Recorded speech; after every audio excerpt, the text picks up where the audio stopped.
उत्पन्न हो गया था। बैठिए बैठिए, हट। माननीय सदस्यों, जब बोल आदमी निकलता है हमारा सांड ये मार देते। पहली सु निरोगी का, दूसरा हो पुत्र प्यारा, तीसरा सतवंती नार, चौथी हो घर में माया, पांचवा राज में पासा। नमस्कार, मैं आपके साथ सुनील पंगाल और आप देख रहे हैं राजस्थान चौपाल। तो साथियों, राजस्थान विधानसभा में आज एक बार फिर सूरजगढ़ विधायक श्री शरण कुमार अपने चिर परिचित बेबाक अंदाज में नजर आए। सदन में उन्होंने एक ऐसा मुद्दा उठाया जो सीधे तौर पर आम जनता और बुजुर्गों की सुरक्षा से जुड़ा हुआ है। उन्होंने नगर पालिका सूरजगढ़ में सार्वजनिक पार्क की कमी को लेकर सरकार को घेरा। भाषण की शुरुआत में ही शरण कुमार ने चुटकी लेते हुए कहा कि मैं जो प्रश्न पूछना चाहता हूं उनके संबंधित मंत्री तो यहाँ मौजूद ही नहीं है। लेकिन बिना रुके उन्होंने सूरजगढ़ की मूलभूत समस्याओं को सदन के सामने रखा। उनका कहना था कि विकास की बातों के बीच हम अपनी बुनियादी सुविधाओं को भूल रहे हैं। विधायक ने बड़े ही भावुक और देसी अंदाज में कहा कि सूरजगढ़ में आज तक कोई गार्डन नहीं बना है। जो सरकारी कर्मचारी रिटायर हो चुके हैं या बुजुर्ग हैं, वे सुबह शाम टहलने आखिरकार कहाँ जाए। शरण कुमार ने चेतावनी देते हुए कहा कि बुजुर्ग आदमी बाहर सड़कों पर नहीं जा सकता। अगर वो बाहर जाए तो आवारा पशु यानी सांड उन्हें मार देते हैं। इसलिए बुजुर्गों के पास सुरक्षित घूमने को कोई जगह नहीं बची है। तो विधायक शरण कुमार ने विधानसभा में आज क्या कुछ कहा, जरा वो सुन लीजिए। माननीय अध्यक्ष महोदय, आज मुझे आपने स्थगन पे बोलने के लिए परमिशन दी परसों भी थी, हंगामा होने से उत्पन्न हो गया था। बैठिए बैठिए, हट। माननीय सदस्यों, जब बोलने की अनुमति होती है उसको डिस्टर्ब नहीं जाता है। जाके बाहर करो। मैं कह रहा हूँ, मैं एक निवेदन करना चाह रहा हूँ।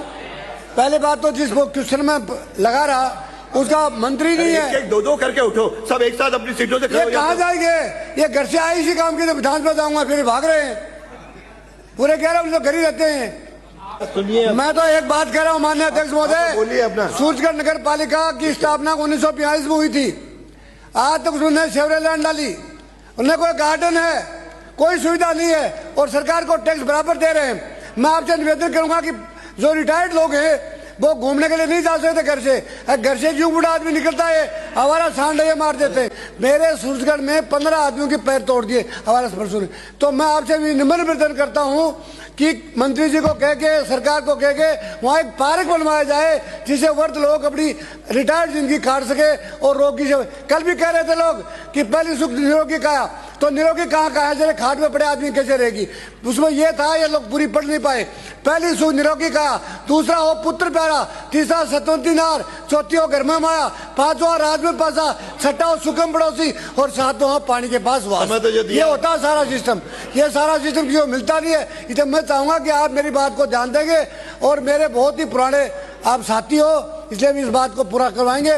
मंत्री प्रेसिडेंट नहीं हो तो पता नहीं कहा रहे थे। धन्यवाद। मैंने लेकिन आप पूरी शक्ति आपने नीत कर रखी है, आप मुझे करवा दोगे। तो दोस्तों, ये थी विधायक शरण कुमार जी की वो बेबाक अपील जिसमें उन्होंने न केवल पार्क की मांग की बल्कि आवारा पशुओं से जनता को होने वाली परेशानी को भी मजबूती से रखा। विधायक जी का यह अंदाज बताता है कि वो जमीन से जुड़े नेता हैं और आम जनता की छोटी बड़ी हर तकलीफ को समझते हैं। इसके अलावा आपका क्या मानना है? क्या सूरजगढ़ में जल्द से जल्द एक आधुनिक पार्क का निर्माण होना चाहिए? अपनी राय वो कमेंट बॉक्स में जरूर लिखिएगा और योजनाओं से जुड़ी तमाम बड़ी अपडेट देखने के लिए जुड़े रहिएगा आपके अपने चैनल राजस्थान चौपाल के साथ।